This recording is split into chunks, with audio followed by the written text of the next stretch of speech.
विद्यार्थियों, आज हम व्यापार खाता का अर्थ समझने के बाद व्यापार खाता के प्रश्न को हल करेंगे। तो जैसा कि व्यापार खाते के बारे में हम पहले पढ़ चुके हैं कि व्यापार खाता एक वित्तीय वर्ष में हुए सभी लेन देनों से संबंधित सकल लाभ और सकल हानि को प्रदर्शित करता है। यह एक नॉमिनल अकाउंट होता है और इस खाते का शेष अर्थात सकल लाभ या सकल हानि को लाभ हानि खाते में हस्तांतरित कर दिया जाता है।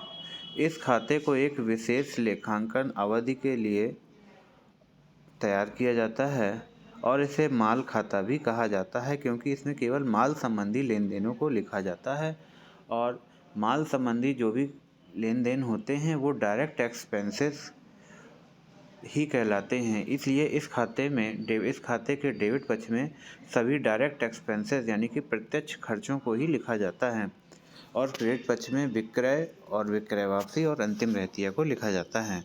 जैसा कि इसका फॉर्मेट भी हम पहले देख चुके हैं कि इसके फॉर्मेट में दिया गया है कि डेबिट पक्ष में opening stock, purchase, carriage inward, carriage on purchase, railway freight, कुली, cartage, octroi, dock charges, clearing charges, import duty, wages, productive wages and salary, factory के all expenses, gas, fuel, power, motive power, stores consumed, manufacturing expenses, packing material.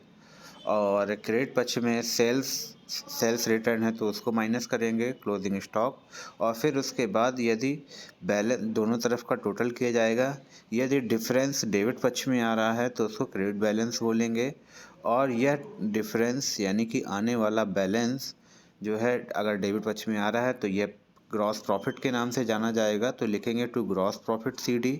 और यदि यह difference credit पक्ष में आ रहा है तो इसको डेबिट बैलेंस के नाम से जानेंगे।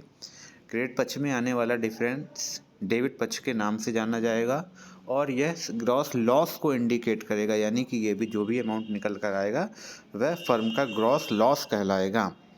इसी आधार पर हम इसके एक प्रश्न को हल करेंगे। जैसा कि प्रश्न में कहा गया है, देखिए प्रश्न में निम्नलिखित विवरण से व्यापारिक खाता बनाइए।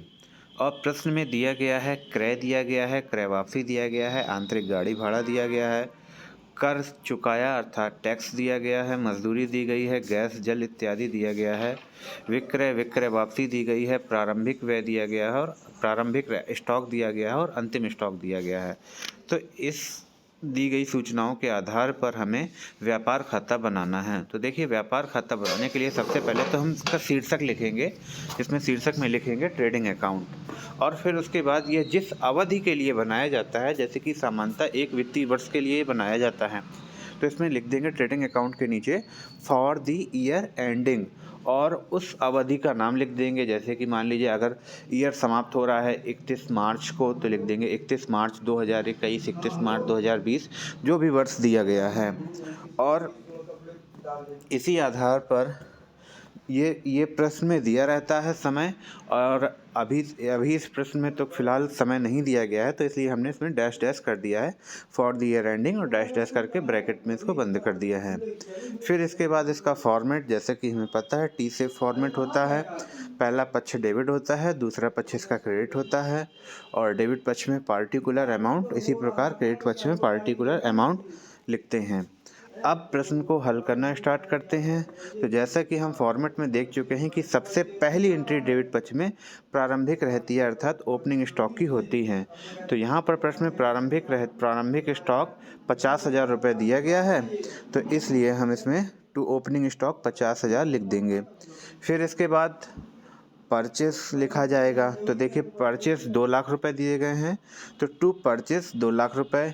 और इस प्रश्न में क्रय वापसी भी दी गई है, क्रय वापसी 30,000 से दी गई है, तो परचेस में परचेस रिटर्न को माइनस कर दिया जाएगा, अर्थात क्रय वापसी को माइनस कर दिया जाएगा। तो लिखा गया है टू परचेस 2 लाख रुपए और लेस परचेस रिटर्न 30,000 रुपये। तो अमाउंट लेस करने के बाद जो अमाउंट आएगा उस अमाउंट को बाहर लिखा जाएगा, यानी कि 2 लाख में 30,000 घटा करके 1,70,000 रुपये बाहर लिखे जाएंगे। इसके बाद जितने भी डायरेक्ट एक्सपेंसेस हैं वो सब डेबिट पक्ष में लिखे जाएंगे। तो इस प्रश्न में आंतरिक गाड़ी भाड़ा, कर चुकाया, मजदूरी, गैस जल इत्यादि और हाँ, यही इसमें सारे व्यय दिए गए हैं इस प्रश्न में। तो इन सभी व्ययों को डेबिट पक्ष में ही लिखा जाएगा। तो लिखेंगे टू टैक्स पेड 10,000, मजदूरी के लिए 22,000 मजदूरी दी गई है तो लिख देंगे टू वेजेस 22,000, गैस जल इत्यादि दिया गया है 6,000 रुपये तो लिख देंगे टू गैस वाटर एटसेट्रा 6,000। और इसके बाद कैरिज इनवार्ड यानी कि आंतरिक गाड़ी भाड़ा, देखिए क्रय वापसी के नीचे लिखा है 2,000 रुपये, तो इसको भी लिख दिया जाएगा टू कैरेज इनवार्ड 2,000 रुपये। और फिर इसके बाद क्रेडिट पक्ष में आएंगे तो क्रेडिट पक्ष का प्रारंभ करेंगे सेल्स से। तो देखिए विक्रय दिया गया है प्रश्न में 4 लाख रुपए, तो लिखेंगे बाई सेल्स 4 लाख रुपए। और विक्रय वापसी भी प्रश्न में दी गई है 40,000 रुपये। तो क्योंकि यहाँ पर हमें नेट सेल्स लिखना है इसलिए सेल्स में सेल्स रिटर्न को माइनस कर दिया जाएगा। तो लिखेंगे बाई सेल्स 4 लाख, के नीचे लिखेंगे लेस सेल्स रिटर्न 40,000 और अमाउंट लेस करके 3,60,000 आएगा। तो इस 3,60,000 को बाहर लिखेंगे अमाउंट वाले कॉलम में। इसके बाद अंतिम स्टॉक दिया गया है अर्थात क्लोजिंग स्टॉक दिया गया है जिसको हिंदी में अंतिम रहतिया भी बोला जाता है। यह अंतिम रहतिया वह माल होता है जो वर्ष के दौरान नहीं बिक पाया, यानी कि ना बिका हुआ माल, बचा हुआ माल अंतिम रहतिया कहलाता है। तो इस क्लोजिंग स्टॉक को भी लिख दिया जाएगा बाई क्लोजिंग स्टॉक। 30,000 रुपये दिया गया है तो 30,000 लिख दिया जाएगा। इसके बाद दोनों पक्षों का टोटल किया जाएगा। तो डेबिट पक्ष का जो टोटल है वह क्रेडिट पक्ष के टोटल से कम आ रहा है। क्रेडिट पक्ष का टोटल 3,90,000 रुपये आ रहा है जबकि डेबिट पक्ष का टोटल 2,60,000 रुपये आ रहा है। तो ऐसी स्थिति में दोहरा लेखा प्रणाली के आधार पर यह खाता बनाया जाता है और दोहरा लेखा प्रणाली कहती है कि प्रत्येक खाते के दोनों पक्ष बराबर होने चाहिए। तो यहाँ पर हमें दोनों पक्षों का टोटल बराबर करना है। तो हमें क्रेडिट पक्ष में तो टोटल में 390 लिख देंगे और डेबिट पक्ष में भी 3,90,000 हमें लिखना पड़ेगा। इसके बाद डेबिट पक्ष में 1,30,000 की कमी आ रही है। तो यह कमी डेबिट पक्ष में आने वाली कमी यानी कि इसको हम बैलेंस बोलेंगे और डेबिट पक्ष में आने वाला बैलेंस क्रेडिट बैलेंस के नाम से जाना जाता है।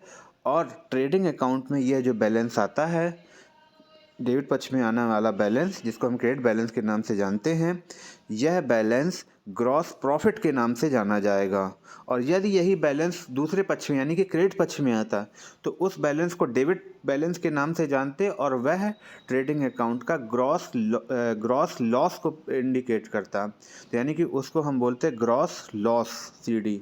और यहाँ पर डेबिट पक्ष में आ रहा है तो इसको बोलेंगे 1,30,000 से लिखेंगे टू ग्रॉस प्रॉफिट CD का मतलब कैरिड डाउन, क्योंकि इसके आगे प्रॉफिट एंड लॉस अकाउंट बनाया जाता है।